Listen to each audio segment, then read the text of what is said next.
Start where you are, use what you have. Today's guest is a perfect example of walking the talk on just that, on helping other people realize what they're good at and how can they contribute to cybersecurity exactly from where they are with their background, with their existing knowledge and skills. Alyssa Miller is one of my favorite people in cybersecurity, not just because she's bold, because she advocates for the right things, because her values are strong, and because she practices them with compassion and empathy, but also because she shares her own stories and thinking in a way that elevates conversations and in a way that gets us all to learn from her experience. She is a really special type of person, and the story she shares in this episode about the value of conferences and the spirit of being a hacker and what that means and how that contributes to making the world a better place are not just fascinating, but they're actually extremely inspiring and empowering.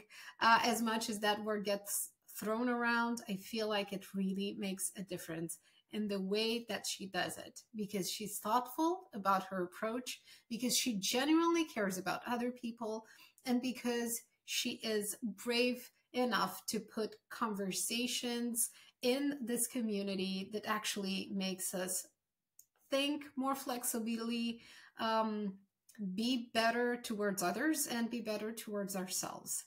I'm very excited to bring you this conversation that talks about empathy in a way that makes a real meaningful difference. So welcome to Cyber Empathy, and I hope you enjoy getting to know Alyssa a bit better and diving into some of her perspectives and some of her work. I can't wait for you to listen to this conversation. Enjoy. And this is a very special day because I get to talk to you, Alyssa, today on Cyber Empathy. Thank you for being here, and thank you for all of the amazing work that you do for this community in so many ways that are visible and in so many more ways that we cannot see. I'm so excited for this. I'm shrinking now. There's so much blushing happening at the moment. Oh my gosh, I feel like that's a lot of buildup. Now I gotta live up to all that. But thank you for having me on. I do appreciate it. I feel like that's not enough buildup, honestly, simply because for someone like me who's been watching you for so many years and learning from you and learning from the conversations that you start and from the things that you challenge, I feel like it's such a gift that you're in this community and that you're doing this work that makes a lot of people uncomfortable and that many people don't know how to bring up across a range of topics, and where I'm gonna get specific eventually and not just keep things in a very conceptual level. But first I wanted to start with something different. I wanted to ask you, what is the last time or the most recent time that you remember being on the receiving side of an empathetic experience, whatever that was? It happens a lot, honestly. Even just today, I had a horrible weekend with some family crisis, and I had a couple people reach out this morning, and just someone from work who reached out and just kind of asked, "Hey, how's it going? What are you doing okay after all that? Whatever." And just that simple thing of like, "Hey, I realize you're also a human being. Yeah, you're our CISO, but we also know that you're human like the rest of us. And when family crap goes down, it can be an unpleasant experience. So that to me is what empathy is about. It's like, just, hey, I understand you're a human. I understand the human experience. All our perspectives are different, but at the end of the day, we're all human, and we can, start to understand each other a little bit." Absolutely. And thank you for sharing that. I'm sorry that you're going through the harder experiences in life. I guess we all get them. Taking the good with the bad and kind of making space for it all, and living with both the things that give us pain and the ones that make us happy. Yeah. And that combination never ends. The fact that you've built this community around you and that you're surrounded by people who really like echo the same values, they resonate with the same things and with these principles, I feel is a testament to your work, because that doesn't just happen. I don't just believe that this doesn't naturally happen. I feel we have to seek these things within ourselves and then try to cultivate it in relationships with others. Yeah. And I was wondering if this has like always been a reality for you, or if you've worked intently on seeking out these kind of people and doing work that's meaningful with them, and what that process looked like for you. So, I mean, I would argue I didn't create a community per se, and that's I'm not arguing with what you're saying, but I would just say I think the community has always been there, but I do think the community gravitates toward people they identify with. And so, to answer the question, no, it wasn't something I set out to do. It never is. It's just, honestly, I have a big mouth.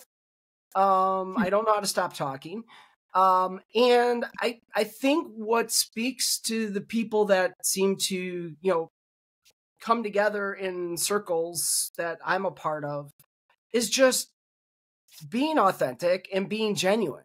Right? Just understanding that, again, like I said before, we're all human. And while we may not like everyone around us, and some people, less than others, at the end of the day, everybody's still a human being. And responding to dislike or conflict with, absolute toxicity and contempt isn't conducive to anything. It's not going to make you a better person. It's not going to make you a happier person. It's not going to increase your success. And it's certainly not going to do that for the community at large. And so, I mean, I do think that I have been, it's a mixed blessing, I guess you would call it, being probably one of the, a more empathetic person. I don't believe in that supernatural idea of being an empath where like you legit like, see and feel things of people far away. But if there's a real world example of that, I feel like I have some elements of that, in that I've always had a pretty strong emotional connection to what other people were feeling, where I can very much sense and sometimes do feel what I believe they're feeling anyway, right? I mean, you never can know for sure what someone else is feeling. But that's helped, right? In tech, I mean, I remember very early in my career, a leader I had who referred to me as the great translator, because I could walk into those meetings. This is when I was still a developer. I could walk into those, meetings where you've got, developers, you've got business people, you've got project and product people all in there, and, trying to communicate across barriers just in language and understanding so that everybody could get on the same page was just something that I always excelled at. I mean, that was one of those things that always showed up on my performance appraisals, right? Was my ability to do that. And I credit that to being empathetic. So I think, when I share things in the community, I'm just motivated by my own desires of what I want to see the community become. But that's just natural for me. That's kind of how I communicate, is in a way that can draw people who maybe don't see the commonality of their emotions and their ideas and their perspectives. I feel like I'm better at being able to draw that out, if that makes sense. It does, and you really are. And we can see this like freely with the amount of people, the number of people that get involved in these conversations and start like building on your ideas and share their own experiences. And I feel like this is such an invaluable part of the community. That's how I learned like most of the things that I know about cybersecurity, about my role as a communicator, about psychology, a bunch of other things, just people having these conversations in public and having someone start them, having someone open up a debate on a specific topic, and doing so with thoughtfulness and doing so with nuance and doing so for a good reason and not just to get retweets and so on and so forth, because we've seen those toxic conversations and how those things go. Like you mentioned earlier, though, they seem like an uptick in fame. It's never less, and it never amounts to anything meaningful. And thank you for sharing that experience of yours of, being the translator in the room. And I was wondering if you look like even further back in your personal history, is there an inflection point that made you pay attention particularly to these things, or perhaps some life experiences that amounted to you being more attuned to what people feel and how they think about things, and being able to draw that out from them? Yeah, so I actually don't. I don't think there was a specific inflection point. And this is kind of why I almost equate it to like that idea of an empath, because I feel like it was just something that was always natural to me. Like, there are some moments in my life that kind of stand out as moments where I started to notice it. I mean, and this is going to sound so wild. I can't believe we're going here. This is so crazy. But, I mean, I remember being a little kid. I don't know. I must have been 7, maybe. I couldn't put a number on it really, but I remember seeing this 4-year-old. I don't remember where we were or anything else, but I saw this like 3-4-year-old kid who had an ice cream cone. It might have been at like, I don't know if we were at the zoo or what. And the ice cream fell off the cone, right? Fell onto the ground. It's ruined. And this kid was crying. And I just remember feeling their sadness in that moment. Like, it was like, oh my God, and it wasn't what I imagine is just the average reaction to seeing something. Like someone might say that and say, oh, I feel bad for that kid or something. But this was like, like I almost wanted to cry. It was that just, I felt it and I knew what that was like to be in that moment. And so that's kind of more what I think. It wasn't like there was like a moment where I started to consciously think about doing things different. It was like this was always there. And maybe I just sort of started to realize more and more that what I went through in those moments wasn't what everybody experiences when they're going through the same thing. And so, to be able to connect with other people's emotions that way is just, like I said, it's a mixed blessing, because there are times where, things happen and, I can read something in the media and all of a sudden, like I'm in that person's place and I'm feeling that, and that's horrible, there are times, but in the end, I mean, I'm thankful for it, because I feel like it's allowed me to always be focused on, I guess, and I use this hashtag, do better, be better, right? Like it allows me to do things to try to be better, which I feel like ultimately is how you become a better person. It really is. And that's how we kind of show others that this is a type of behavior that is good and conducive with good things in our lives. I feel like we're in a space where things can get so competitive, where ambition is so valued, where it's not just the general traits of a society led by capitalism, which totally amplifies like individualistic behaviors and all of the things that we're well acquainted with. But cybersecurity being such a competitive domain where you feel like the only way to get ahead is by like doing your own things and pushing day after day and learning and trying to advance and, building a brand and building a persona and so on and so forth, that can really take away from the experience of being in this community, of connecting with others, of sharing things, of learning from others, of just enjoying the process of developing your career and developing your learning and understanding of the world. So I was wondering, because through all of your community contribution and your work, I just assume that you've probably seen people change their perspective and go from this individualistic, like really hustle mode, to perhaps a more mindful way of connecting with people and themselves. Have you seen these kind of behaviors, like this kind of switch in the industry? And how have you seen people like start to change their minds as a result of one of the conversations you've started, one of the talks you gave, or perhaps by reading your book? Yeah, I mean, first of all, I've seen the change in myself, right? I feel like I've changed a Mm, lot in how, how I approach things.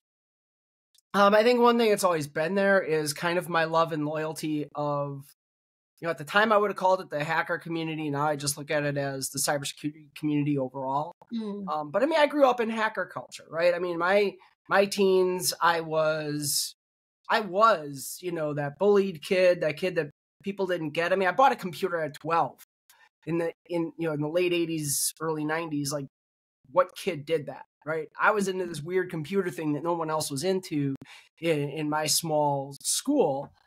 And, so I was not, I was definitely a misfit. And I found my space in the hacker community. mm, So, I think I saw, first of all, just that change in me to realize how important that community was in my own life, and to really become more and more focused on trying to build and preserve and grow that community. That's the community I care about.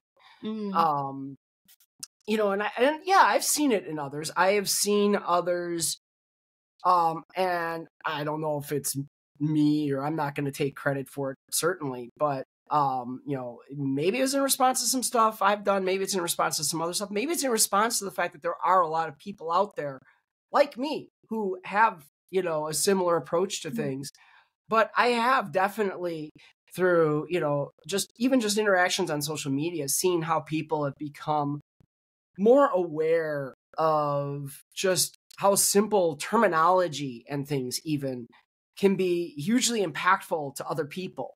Um, Growing self-awareness was something, I had to go through it, and I think we all do as we become, well, I shouldn't say all, because I do believe there are people who just seem to lack it and never get there. mm, But I think there's a lot of people who, are on this progression of continuing to build and grow their own self-awareness, and see how their actions, impact other people. And I think one of the most important things you start to realize, and a good friend of mine says this all the time, about impact oftentimes being more important than intent, right? Like, mm, well, I didn't intend to hurt your feelings. Yeah, but you freaking did. So, understanding that, oh crap. And that's the thing, right? That is that growth where you go from trying to defend, well, I didn't mm, mean to do that, or this was what I was trying to do, to not caring about having to defend yourself, and instead saying, it really doesn't matter what I intended to do, because what I did caused harm in some way, large or small. And I need to, atone for that, or correct that, or do something about that, right? Learn mm. and grow so I don't do that again. And so people who care about how they impact other people are the ones who get to that level, I think, of self-awareness. And I've definitely seen that grow. I've learned it from other people, how to do that. And I've been able I feel like I've grown in my own self-awareness from watching others who brought that same perspective to me. Ah, yes, I totally resonate with that because it's happened the same. It has happened for me.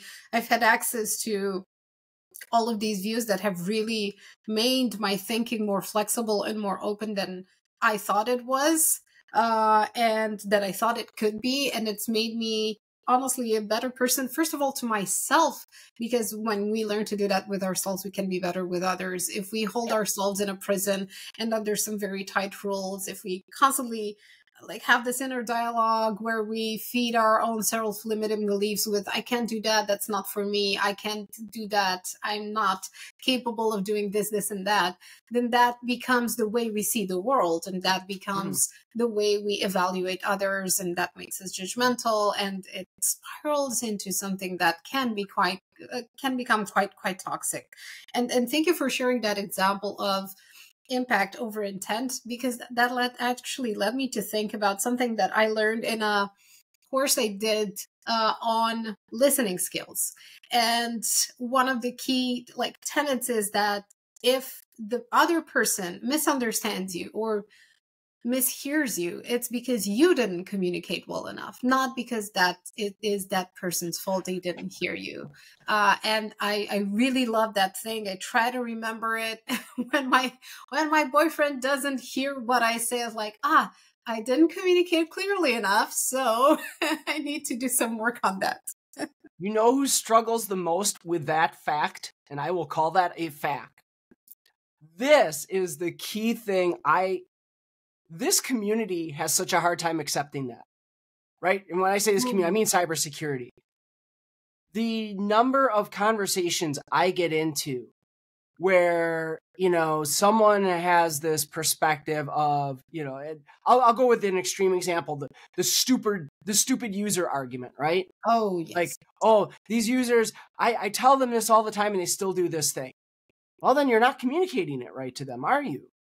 Like, our job as cybersecurity people isn't to just implement a bunch of technology and controls. Our job is education. We're here to help everybody else see the world the way we do from a cybersecurity lens of, holy crap, what could go wrong with this idea? How many times do you see tweets like that? Oh, hey, what could possibly be bad about a IoT candle with a real flame that lights itself but then can't be put out remotely? Like, the weird things like this that's a real example, by the way. And I get into so many heated conversations with cybersecurity people who aren't able to accept that, you know what? If someone else isn't hearing what you're saying or they're not responding, instead of blaming them, and I'm not saying they're not without their blame too, but consider how you could change your approach to be more effective in persuading or educating them. So if I go to my board and say, hey, I want funding for X initiative. Let's say I want $1 million to do some whiz bang new thing. And they say no. Well, I can sit there and get mad at the board and then go nowhere. Or I can sit down and say, why wasn't I able to convince them that this was a high enough priority to spend $1 million on? I know it is. Why didn't they get that message? And how could I have framed it differently? And what can I do now to frame it differently going forward so that maybe, 6 months or a year down the road, I can win that funding? And that is a hard challenge because, again, it comes back to that self-awareness. It comes back to that being able and willing to challenge yourself that you don't know it all. You are not the smartest person in the room, and you have something to learn from other people as much as they have to learn from you. Those are all hard lessons to, learn and accept, but they're necessary if you really want to be successful in really any career. So yes to all of that. And absolutely. And the curses of knowledge is so real, isn't it? That bias that gets built in time where we're like, you're such a cybersecurity superstar, which is something that I've learned is not a good way to use as a label simply because it comes... I don't like it anyway, so yeah. I appreciate that. Because it comes with some... we pin unrealistic expectations on people. We build them up. We sometimes don't really see the whole picture. So we kind of look unilaterally at some people just from a specific angle. And sometimes they end up believing all of those things about themselves and holding them so true at the core of their identity that they're afraid to let them go. They're afraid that, having this feedback that you're not a good enough communicator can shatter all of that identity. Although it's not true, because we all have like sides of ourselves which are overdeveloped and underdeveloped, and that's perfectly normal. And the reason why I don't like it, it's definitely not fair to the people who are getting kind of idolized. It puts those bad, expectations on them that aren't really fair. Even though I know it's meant complimentary, obviously. But what bothers me most about it is that it just sets up what is I won't go so far as to say it's a toxic relationship, but it sets up a relationship that's destined to as you kind of pointed out, end in some level of disappointment and whatnot, because you've now, I mean, first of all, the person who looks at someone else and says, my God, they're a superstar. There's kind of that attitude of they're so much greater than I could ever be. Yeah. Which is so false. Because again, we're all just humans. We all make stupid mistakes. We all do dumb things. We all do really cool and amazing things. Even if you can't give yourself credit for it, it happens. And I think, a friend of mine puts it best when she says, she's another cybersecurity kind of, large platform person out there. Her thing is, I don't want fans. I want friends. And that's just it. If you look at somebody as this idealized image of them or as some superstar or whatever, you can never be friends with them. That won't work. Mm-hmm. If you look at them and say, wow, they do some really impressive work, I want to get to know them better. Hey, that sets up the perfect situation for a friendship. Like, if you want to come talk to, someone who's done a lot of, like really cool stuff, and you really, you think it's great and you want to talk more about it, great. And I guarantee you, for most people in this industry, they're going to also want to hear about what are you working on? What is the cool stuff you're doing? And it's hard, again, because of course, the natural tendency for a lot of people is to then, oh, I haven't done anything as cool as they have. Baloney. Everybody does something that's cool and someone else wants to know about, right? Because as you said, we can't all know everything about everything. No one can. And so, people are always going to be fascinated by something about you or something you do or something you've accomplished that they haven't been able to experience. I totally agree. And this brings me back to my memories of going to conferences and hearing people speak about their particular topic that they spent years and years researching. And it may be something that's like super obscure corner case of security, but they're so into it. And that triggers you to think about, go on a different tangent and go on your own mental path and figure out like, oh, look, this brings up something for me that I want to work on, or this helps connect to ideas in my head that I never put together up until now.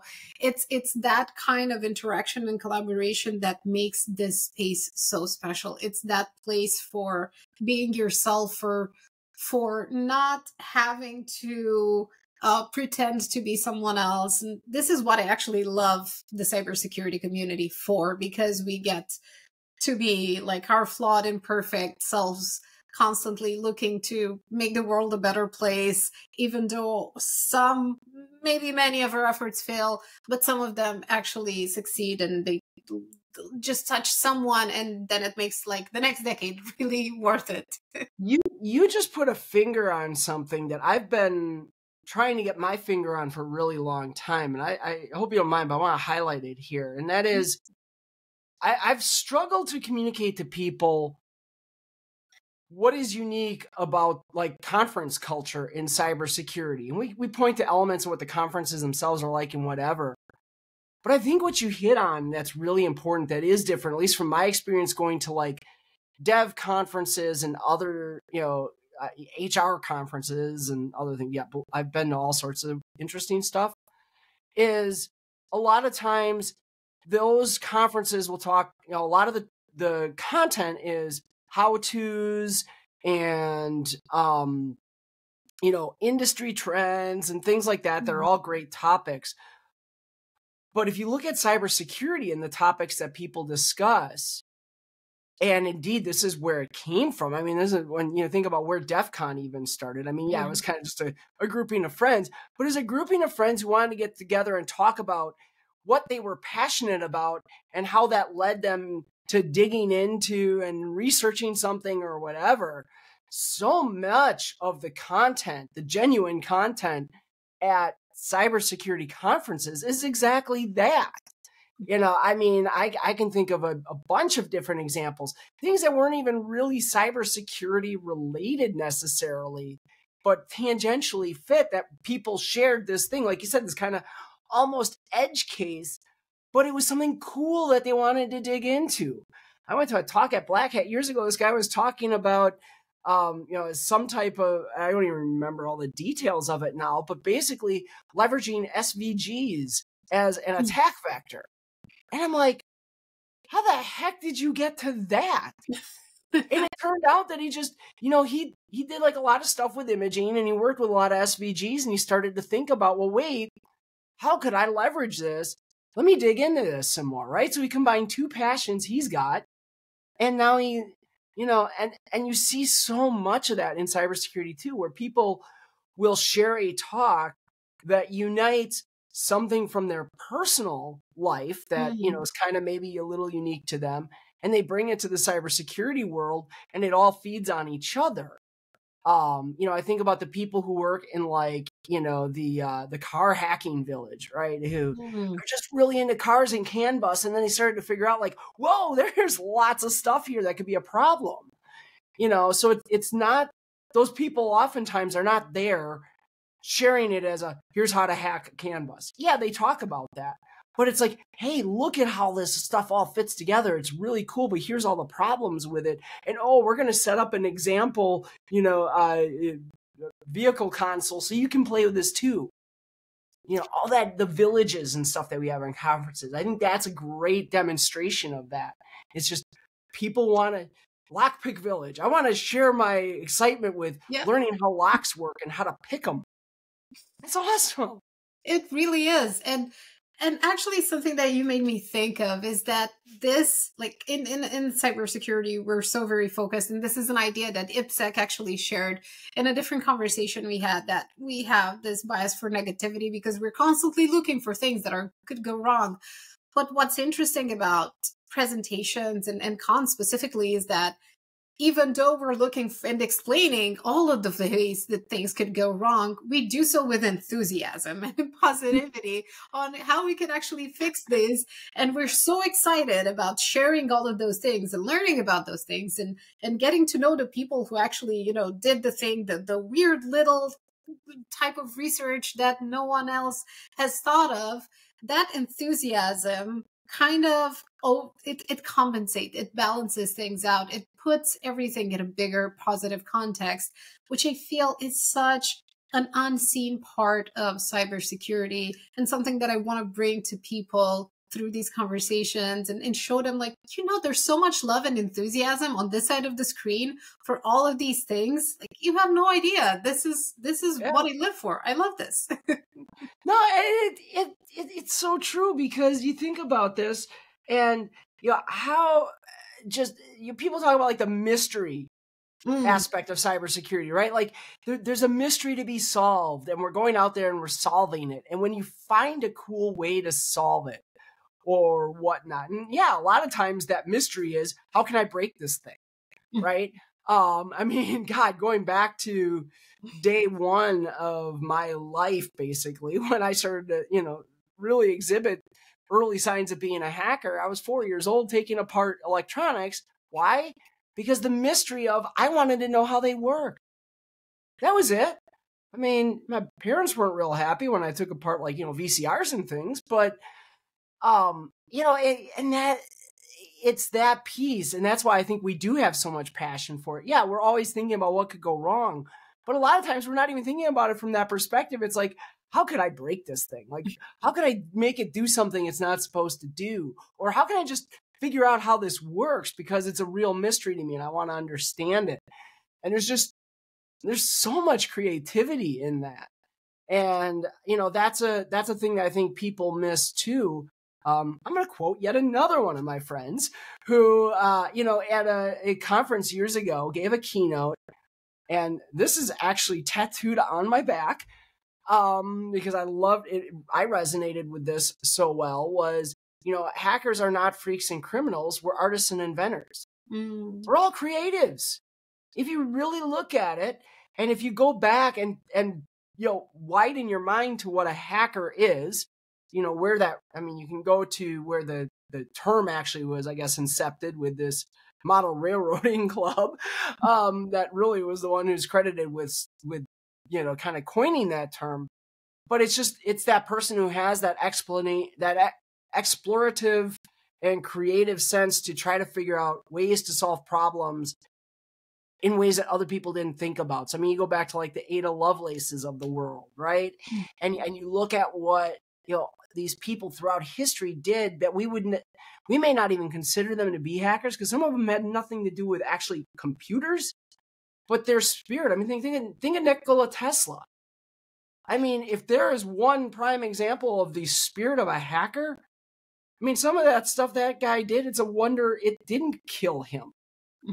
But it was all because he had these great, cool ideas, and he wanted to solve this problem of power distribution, for instance, and things like that. And, he just had this really idealistic view of what the world could be. Yeah, he had also some eccentricities, and some might say some, mental issues, but still, at his core, he envisioned a better world. And that's what he was trying to create. And it's that passion, that creativity, that willingness to explore. Man, does that make cybersecurity just we do that in lots of spaces in tech, but I do feel like in cybersecurity, it's a very unique setup. And a lot of it just comes from that mystery element. It really is. It feeds on that idealism, which the business world wants to tell us that idealism has no place here. This is not how we do things. This is not the reason why we do things. We care about different types of KPIs and objective and whatnot. And the fact that hackers exist in these cultures and make things happen and manage to thrive in being that level of creativity and passion and idealism in these spaces that are seemingly devoid of that, to me, that is a win in itself. And that is a battle worth fighting. It is a project worth pursuing, because those are the places that need this infusion of creativity and energy the most. That's where we need to bring change. That's where we need to affect change if we are to help others connect with their passion and develop their hacker mindset, whether it's applied to cybersecurity or anything else, honestly. That's where we need to bring humanity and conversations about emotions and connection and creating safe places to have difficult conversations. And to me, what I see is that many hackers are doing that, especially in leadership roles, such as the one you have. You're bringing these conversations to a group of people who would otherwise perhaps not be that in touch with this aspect of their lives. And right. I was wondering what that experience has been like for you to lead these people, to make a change this way, and to just give them a chance to explore this side of themselves. I mean, let me use some really corny terms, but it's been challenging and rewarding. I think everybody says that those are really cliched terms, but they are true. Like I've learned so much from being, I'm getting into executive spaces and being able to hear the conversations. I think there's a natural tendency for people, and certainly I was there at one time, to kind of, you reject it, and we use terms like management speak and blah, blah, blah, and we kind of vilify it. But when you're actually in those conversations and you're hearing the business folks talk about things, you're hearing finance talking about, how do we manage cash flows, and how do we manage these investor expectations sometimes and whatnot, or you're hearing, your HR person, and what are they actually worried about as far as employee retention concerns, and HR gets a bad name that all they are is worried about legal liability. Well, yeah, there's a lot of that, but there's also a reason for that, and that's not just all that they worry. And so you get all these really interesting perspectives that somehow get lost and filtered out as a sort of travels down the proverbial org chart. And so, I mean, I learned a ton. I made a lot of missteps.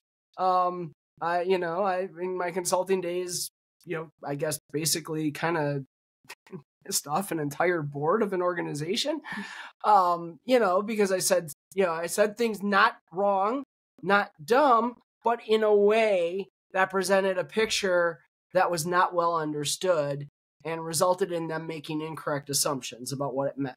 Right. And so I've learned over time, I've made my mistakes like everybody does. First of all, that's where learning happens, is when you make a mistake. That's how you learn. If you were perfect at everything, you wouldn't learn a damn thing. But at the same time, it is it's so cool when I can sit down with, say, well, let's take my CEO, for instance, and I can actually help him understand, what does attack surface management mean? Like, why do you, Mr. CEO, care that this is one of my strategic, initiatives?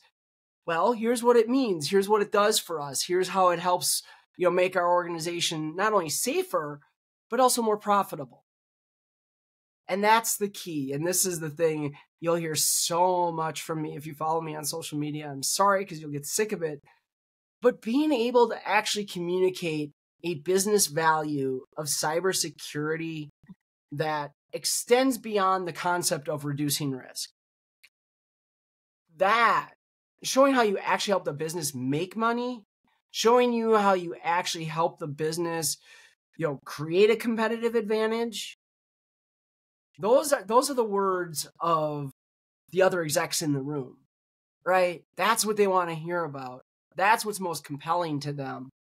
And when you can do that, it's so effective.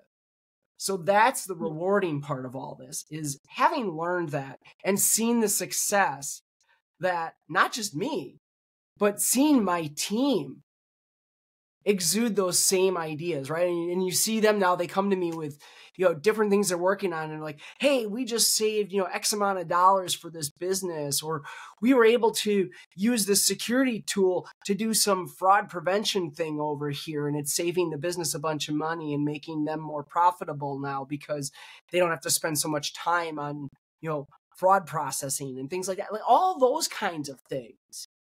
Seeing that grow, not just in me, but in the people around me, and seeing them get excited about it because they're seeing how it's making them more successful. That to me is the most rewarding thing. When I can see how something I brought to the table helped and made an impact on somebody else and helped them grow and be, more excited, more passionate, more successful in their job, whatever. I love that. I love that. And when that happens, it's really a fantastic feeling of a deep sense of reward, because it comes with connection. It comes with a connection of understanding of what that person needs, and being able to offer them those opportunities to learn, to grow, to do projects, to see the results of their labor. And you actually reminded me of, just to go back to our conversation a bit, you said about you mentioned contribution and how everyone contributes in their own specific way. And I feel for an industry that for a community that values flexibility and open-mindedness, sometimes, not to generalize, but parts of it can be very inflexible and very rigid about the labels that we put on things. And growing up and maturing is actually the process of knowing that these labels are temporary and that we can revisit them and go back to them and say, like, oh, this is not particularly entirely true. And this comes from me thinking about business speak. From the deep hatred that people have of marketing in this space. And I am a marketer, so it's very interesting. It makes things interesting for me to always try to explain that marketing and communication can be a force of good, and it's not just spewing crap all over the place and then using stereotypes and cliches and advancing all sorts of superficial things, which it does happen, but not all of the time, and there's more to it.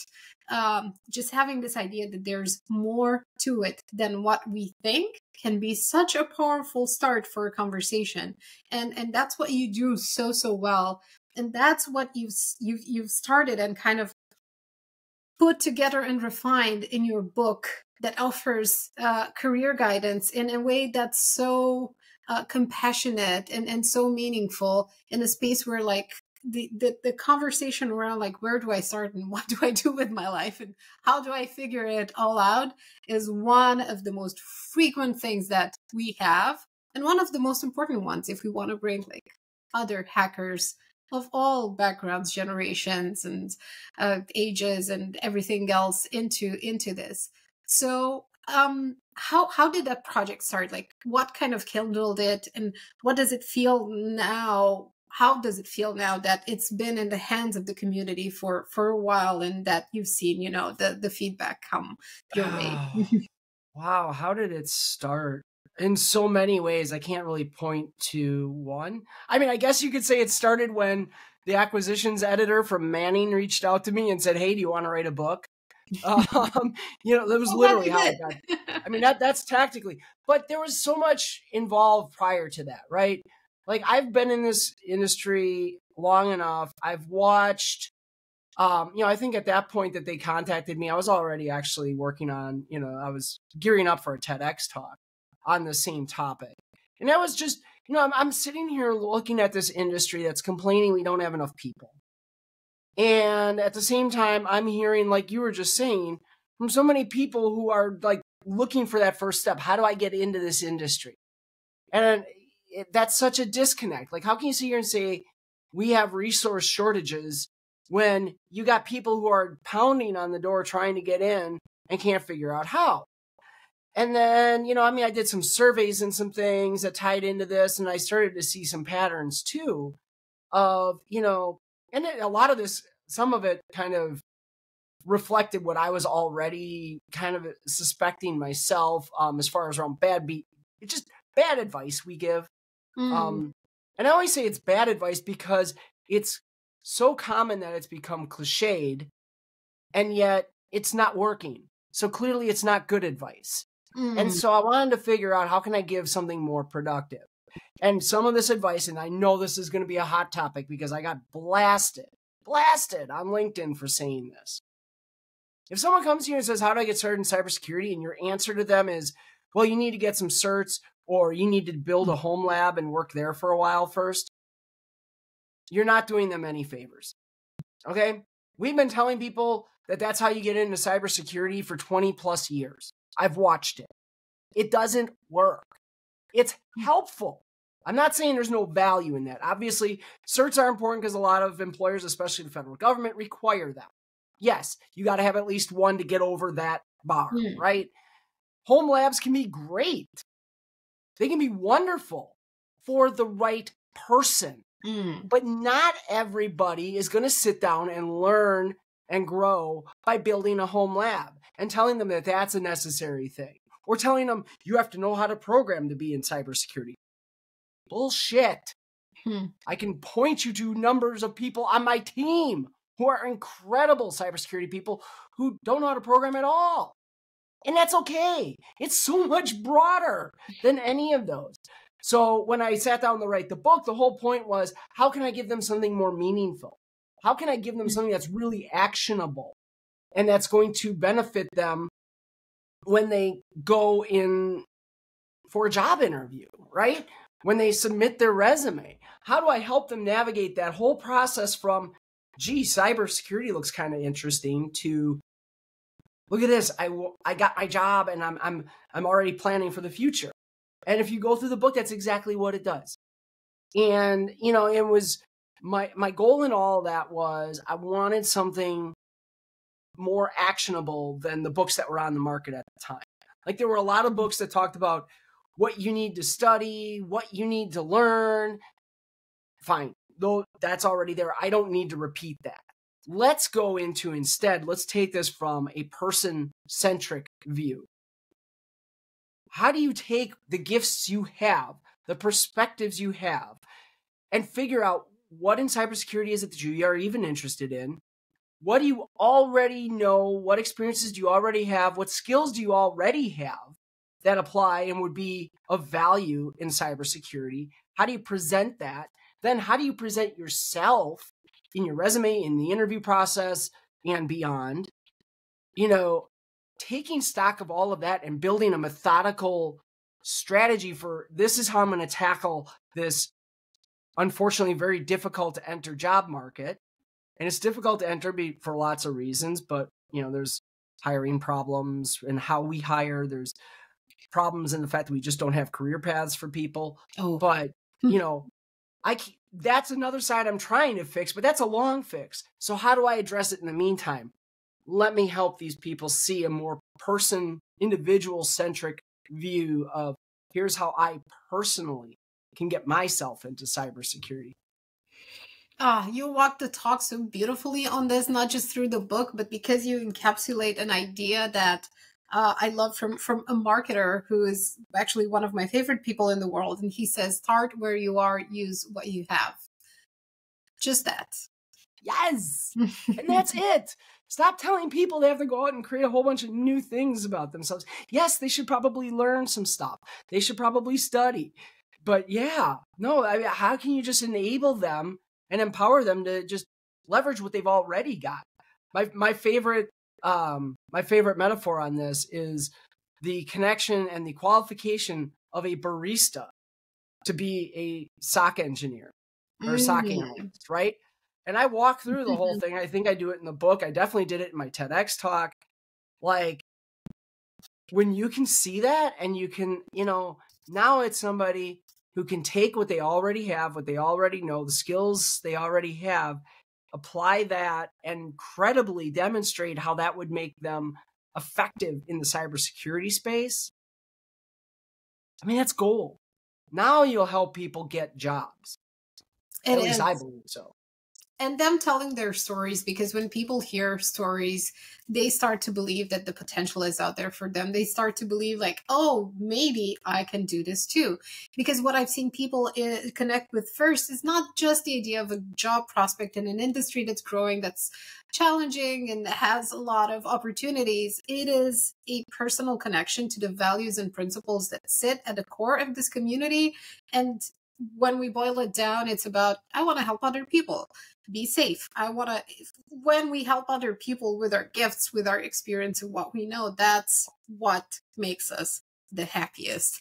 It's scientifically proven, and we have all of the proof we need, anecdotal, lived, scientific, all of the proof we need to just know that at the end of the day, this is what it's about, that humans are much more important than computers, and that on the other side of the screen, there's someone who can truly benefit from what you have to offer.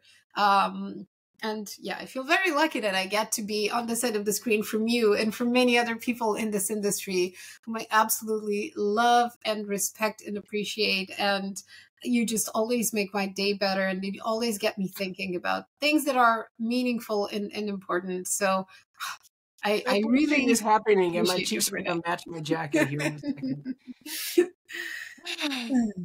Well, no, I really appreciate you having me on. This was enjoyable, and it was honestly, I enjoyed, a little bit different perspective on what to talk about than, maybe some of the other things that I typically talk about in any given day. So yeah, I appreciate it. Thank you for that, especially because when I first mention empathy in groups of people who aren't necessarily kind of attuned to this type of conversation, I usually get a raised eyebrow. I was like, we have much bigger problems to solve than getting people to be empathetic and understanding what that means and how to practice it.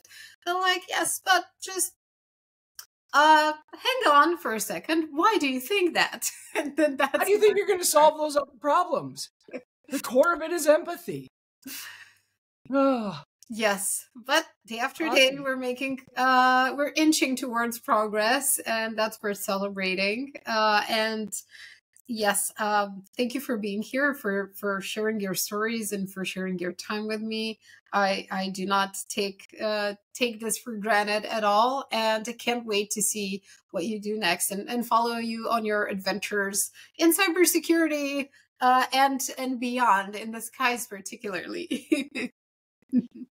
I appreciate it. Thank you so much. Wow.